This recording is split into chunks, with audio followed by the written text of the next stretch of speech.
ભુજના વ્યસ્ત college road પર શુક્રવારે એક ગોઝારો અકસ્માત સર્જાયો હતો। પૂરપાટ ઝડપે આવતી બોલેરો કારે એક્સેસ સ્કૂટરને અડફેટે લેતા એક્ટિવા પર સવાર અજયસિંહ પરમારનું ઘટના સ્થળે જ કમકમાટી ભર્યું મોત નીપજ્યું હતું, જ્યારે તેમની સાથેના બે મિત્રો ગંભીર રીતે ઘાયલ થયા હતા। અકસ્માત બાદ સ્થાનિકોએ તાત્કાલિક 108 એમ્બ્યુલન્સ બોલાવી લોહીલુહાણ હાલતમાં રહેલા રાજેશ સુથાર અને અજય જાડેજાને જીકે જનરલ હોસ્પિટલ ખસેડ્યા હતા।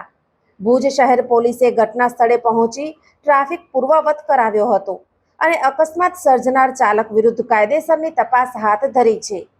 આ ઘટનાથી રોષે ભરાયેલા સ્થાનિકોએ વહીવટીતંત્ર સામે આક્રોશ વ્યક્ત કર્યો છે।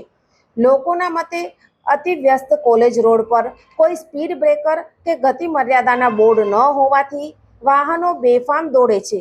ભવિષ્યની દુર્ઘટનાઓ અટકાવવા તંત્ર તાકીદે સુરક્ષા પગલાં લે તેવી માંગ ઉઠી છે।